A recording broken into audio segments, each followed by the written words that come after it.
নিজের হাতে তৈরি করা তলোয়ার দিয়েই কিভাবে নিজের বিপদ ডেকে আনা যায় তা আজ চোখে আঙুল দিয়ে দেখিয়ে দিচ্ছে বিশ্বের সবচেয়ে শক্তিশালী দেশ আমেরিকা। ৫০ বছর আগে বন্ধুত্বের নিদর্শন হিসাবে উপহার দেওয়া যুদ্ধবিমানগুলো আজ খোদ আমেরিকার ঘাঁটিতে আগুন ধরাচ্ছে। ঠিক এই সুযোগেই পুরো বিশ্বের তেলের বাজার নীরবে দখল করে নিচ্ছে চীন। ইরান আমেরিকার এই ছায়াযুদ্ধের আগুনে ভারতীয় নাবিকরা কেন পড়েছেন মৃত্যু ফাঁদে, চলুন জেনে নেওয়া যাক ভূরাজনীতির এই সবচেয়ে নাটকীয় অধ্যায় সম্পর্কে। পুরো পশ্চিমা জগৎ এখন ইরানের দুঃসাহসিক কৌশলে এতটাই নাস্তানাবুদ যে তারা নিজেদের অত্যাধুনিক অস্ত্রের উপরই ভরসা করতে পারছে না। আর এই হতাশার পেছনের মূল কারণটি বেশ চমকপ্রদ। ঘটনাটি বোঝার জন্য আমাদের কয়েক দশক পেছনে যেতে হবে। স্নায়ুযুদ্ধের সময় মধ্যপ্রাচ্যের সোভিয়েত ইউনিয়নের প্রভাব ঠেকাতে আমেরিকা তাদের সবচেয়ে বিশ্বস্ত মিত্র ইরানের শাহকে প্রচুর অস্ত্র দিয়েছিল। সেই সময় ওয়াশিংটন বন্ধুত্বের প্রমাণ হিসেবে ইরানকে উপহার দিয়েছিল নর্থরফ F-5 নামের অত্যাধুনিক সুপারসনিক ফাইটার জেট। কিন্তু ইতিহাসের নিষ্ঠুর পরিহাস, ১৯৭৯ সালে ইসলামী বিপ্লবের পর দুই দেশের সম্পর্ক চরম শত্রুতায় পরিণত হলেও সেই মার্কিন জেটগুলো ইরানের হাতেই রয়ে যায়। আমেরিকা তখন ধারণা করেছিল নিষেধাজ্ঞার কারণে কয়েক বছরের মধ্যেই পার্টস না পেয়ে এই জেটগুলো আর উড়বে না। কিন্তু ইরান কি করলো? তারা নিজেদের প্রযুক্তিবিদদের দিয়ে শুরু করলো এই জেটগুলোর রিভার্স ইঞ্জিনিয়ারিং। পুরনো বিমান ভেঙে তারা খুঁটে বের করলো প্রতিটি যন্ত্রাংশের গোপন তথ্য। শুধু তাই নয়, তারা এই F-5 জেটের আরও উন্নত সংস্করণ বানিয়ে ফেলেছে, যার নাম দিয়েছে সাইকে বা বজ্রপাত। যেখানে আজকের আমেরিকা এই জেটগুলোকে শুধু প্রশিক্ষণের কাজে লাগায়, সেখানে ইরান সেগুলোকে পরিণত করেছে মার্কিন বাহিনীর জন্য মৃত্যু ফাঁদে। এবার আসি সেই ভয়াবহ মিশনে। উত্তর কুয়েতে মার্কিন সেনাদের ভারী সামরিক সরঞ্জাম আনা নেওয়ার প্রধান কেন্দ্র ক্যাম্প বিউরিং। বিভিন্ন আন্তর্জাতিক গণমাধ্যম ও প্রতিরক্ষা বিশ্লেষকদের তথ্য অনুযায়ী সম্প্রতি ইরান তাদের একটি পুরনো F-5 জেট ব্যবহার করে এই সুরক্ষিত ঘাঁটিতে ধ্বংসলীলা চালায়। পেন্টাগনের ঊর্ধ্বতন কর্মকর্তাদের স্বীকারোক্তি অনুযায়ী কয়েক দশকের মধ্যে এই প্রথম কোনো শত্রুপক্ষের পাইলট চালিত স্থায়ী পাখার বিমান মার্কিন সামরিক ঘাঁটিতে এতটা নিখুঁতভাবে আঘাত হানতে সক্ষম হলো। কিন্তু এত পুরনো একটি জেট আধুনিক আমেরিকার প্রতিরক্ষা ব্যবস্থাকে কিভাবে এড়িয়ে গেল? এর পেছনে রয়েছে ইরানের অভাবনীয় সোয়ার্ম ট্যাকটিক্স বা ঝাঁকের কৌশল। হামলার আগের মুহূর্তে ইরান মার্কিন ঘাঁটির দিকে ছুড়ে পাঠায় শত শত ড্রোন এবং ক্ষেপণাস্ত্রের এক বিশাল ঝাঁক। মার্কিন বাহিনীর প্যাট্রিয়ট যখন এই ড্রোন ও মিসাইল ঠেকাতে ব্যস্ত, ঠিক তখনই রাডারের চোখের নিচ থেকে ছুটে আসে ইরানের F-5 জেট। টেকনিক্যাল দিক থেকে এই জেটের সবচেয়ে বড় শক্তি হলো এর লো রাডার ক্রস সেকশন, অর্থাৎ রাডারে এটি খুব সহজে ধরা পড়ে না। এর সাথে যুক্ত হয়েছে ন্যাপ অব দ্য আর্থ প্রযুক্তি, মাটি থেকে একেবারে ছুঁই ছুঁই করে অত্যন্ত নিচ দিয়ে ঘন ঘন বাঁক নিয়ে উড়ে যাওয়ার ক্ষমতা। প্যাট্রিয়ট সিস্টেমগুলো মূলত উঁচু দিয়ে আসা দ্রুতগতির মিসাইল ঠেকানোর জন্য তৈরি। নিচু দিয়ে আসা এই পুরনো জেটটিকে তারা শনাক্ত করতে পারেনি। জেটটি মাটির অভ্যন্তরের storage, warehouse, runway, radar system এবং বেশ কয়েকটি সামরিক বিমানে বোমা ফেলে নিরাপদে ফিরে যায়। যুদ্ধের শুরুতে মার্কিন প্রেসিডেন্ট ডোনাল্ড ট্রাম্প এবং ইসরায়েলের প্রধানমন্ত্রী বেনিয়ামিন নেতানিয়াহু দাবি করেছিলেন যে ইরানের বিমান বাহিনীকে সম্পূর্ণ ধ্বংস করে দেওয়া হয়েছে। কিন্তু কুয়েতের এই সফল হামলা এই দাবিকে মুছে দিয়েছে।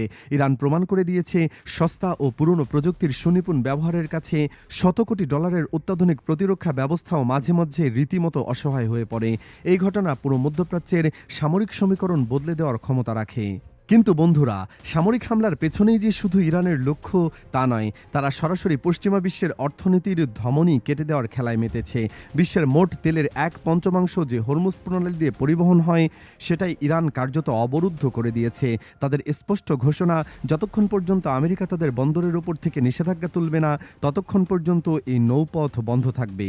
আর এই অবরুদ্ধ পরিস্থিতি কাজে লাগাচ্ছে কারা? উত্তরটি হলো চীন। মধ্যপ্রাচ্যে যুদ্ধের দামামা বাজার আগেই বেইজিং নিঃশব্দে বিশ্বের বৃহত্তম তেলের মজুদ গড়ে তুলেছে। চমকপ্রদ হল, বর্তমানে চীনের হাতে প্রায় 140 কোটি ব্যারেল অপরিশোধিত তেল মজুদ আছে। আন্তর্জাতিক জ্বালানি সংস্থা IEA এবং 32টি সদস্য দেশ মিলে যেখানে 120 কোটি ব্যারেল তেল মজুদ রাখতে পেরেছে, এককভাবে চীন সেই রেকর্ড ভেঙে দিয়েছে। মার্কিন এনার্জি ইনফরমেশন অ্যাডমিনিস্ট্রেশনের রিপোর্ট এবং অক্সফোর্ড ইনস্টিটিউট ফর এনার্জি স্টাডিজের বিশ্লেষণ বলছে, চীন এই কৌশলের পেছনে 3টি মূল কারণ খাটিয়েছে। প্রথমত, বৈশ্বিক মন্দার কারণে তেলের চাহিদা কিছুটা কম ছিল। এই সুযোগে তারা অল্প দামে প্রচুর তেল কিনেছে। দ্বিতীয়ত, রাশিয়া, ইরান ও ভেনেজুয়েলার ওপর পশ্চিমা নিষেধাজ্ঞার কারণে ভবিষ্যতে জ্বালানি সংকটের যে আশঙ্কা তৈরি হয়েছিল, তা থেকে বাঁচতে তারা আগেভাগেই প্রস্তুতি নিয়েছে। আর তৃতীয়ত, ডোনাল্ড ট্রাম্পের দ্বিতীয় মেয়াদে ক্ষমতায় আসার পূর্বাভাস পেয়েই তারা আমদানির পরিমাণ অস্বাভাবিকভাবে বাড়িয়ে দিয়েছিল। এদিকে চীন যখন তেলের পাহাড় গড়ছে, ঠিক তখনই আমেরিকার চিত্র উল্টো। যুক্তরাষ্ট্রের কৌশলগত তেলের মজুদ বা এসআরপি এখন ঐতিহাসিক তলানিতে। খবর অনুযায়ী আমেরিকার হাতে এখন মাত্র 40,50,00,000 ব্যারেল তেল অবশিষ্ট আছে। যুদ্ধের কারণে তেলের দাম যখন আকাশ ছোঁয়া, ঠিক তখনই বাজার স্থিতিশীল রাখতে প্রেসিডেন্ট ট্রাম্প 17,20,00,000 ব্যারেল তেল বিক্রির নির্দেশ দিয়েছেন। ফলে আমেরিকার নিজস্ব মজুদ আরও ভঙ্গুর হয়ে পড়েছে। এই উত্তপ্ত পরিস্থিতির আগুন এখন গিয়ে পড়ছে ভারতের উপরও। একদিকে ভারত ও ট্রাম্পের চীন নিয়ে দেওয়া বিরূপ মন্তব্য বিশ্ব রাজনীতিতে নতুন বিতর্কের জন্ম দিয়েছে, যাকে নয়াদিল্লি অপরিণত বলে আখ্যা দিয়েছে। অন্যদিকে রয়েছে প্রাণঘাতী পরিস্থিতি। হরমুজ প্রণালীতে গত কয়েকদিনে বেশ কিছু বাণিজ্যিক জাহাজে হামলার ঘটনা ঘটেছে। সংবাদ সংস্থাগুলোর বরাত দিয়ে জানা যাচ্ছে, ইরানি বাহিনী জব্দ করা জাহাজগুলোতে বেশ কয়েকজন ভারতীয় নাবিক আটকা পড়েছেন। যুদ্ধের এই ভয়াবহ পরিবেশে তাদের উদ্ধার করা প্রায় অসম্ভব হয়ে দাঁড়িয়েছে।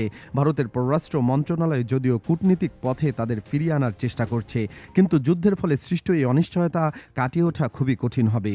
পেন্টাগন যদিও ক্যাম্প বিউরিংয়ের ক্ষয়ক্ষতির সঠিক হিসাব আড়াল রাখতে চাইছে, তবে কংগ্রেসের কাছে পাঠানো গোপন বাজেট ডকুমেন্ট থেকেই ফাঁকফোকর বেরিয়ে আসছে। একদিকে ইরান পুরনো আমেরিকান জেট দিয়ে প্রমাণ করে দিল যে তারা মার্কিন প্রতিরক্ষা ব্যবস্থাকে যে কোনো মুহূর্তে ছিন্ন ভিন্ন করতে পারে। অন্যদিকে হরমুজ প্রণালী বন্ধ করে তারা বিশ্ব অর্থনীতির ধস নামিয়েছে। আর এই ধাক্কার সুযোগ নিয়েই চীন তার বিশাল তেলের মজুদ ব্যবহার করে পশ্চিমা বিশ্বকে জিম্মি করার পথ তৈরি করেছে। মধ্যপ্রাচ্যের মরুভূমি থেকে শুরু হওয়া আগুনের লেলিহান শিখা এখন বরং বিশ্ব অর্থনীতির টুটি চেপে ধরার উপক্রম হয়েছে। অর্থনীতিবিদরা যে আশঙ্কা করেছিলেন তা এখন রূঢ় বাস্তবতা। তেলের লাগামহীন মূল্যবৃদ্ধি আর চীনের একচ্ছত্র আধিপত্যের মিশেলে বিশ্বকে এক অন্ধকার দীর্ঘমেয়াদী মন্দার দিকে ঠেলে দিচ্ছে। ইতিহাসের নিষ্ঠুর পরিহাস দেখুন। কয়েক দশক আগে বন্ধুত্বের প্রতীক হিসাবে ইরানের হাতে তুলে দেওয়া সেই মার্কিন F-5 বিমান আজ ওয়াশিংটনের রাতের ঘুম কেড়ে নিয়েছে।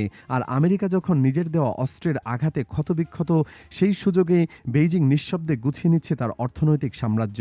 যুদ্ধের এই দামামা সাধারণ মানুষের মনে জন্ম দিচ্ছে চরম উদ্বেগ আর হাহাকার। হরমুজ প্রণালীর উত্তাল জলরাশিতে আটকে পড়া ভারতীয় নাবিকদের পরিবারের চোখে আজ শুধুই জল।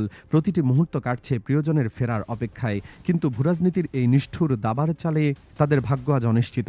একদিকে যুদ্ধের আতঙ্ক, অন্যদিকে বিশ্বজুড়ে খাদ্য ও জ্বালানি সংকটের ফলে ঘনিয়ে আসা দুর্ভিক্ষের কালো ছায়া। সব মিলিয়ে এক মানবিক বিপর্যয়ের দ্বারপ্রান্তে দাঁড়িয়ে মানবতা। মধ্যবিত্তের রান্নাঘর থেকে শুরু করে বড় বড় শিল্প কারখানা, সবখানেই হাহাকার।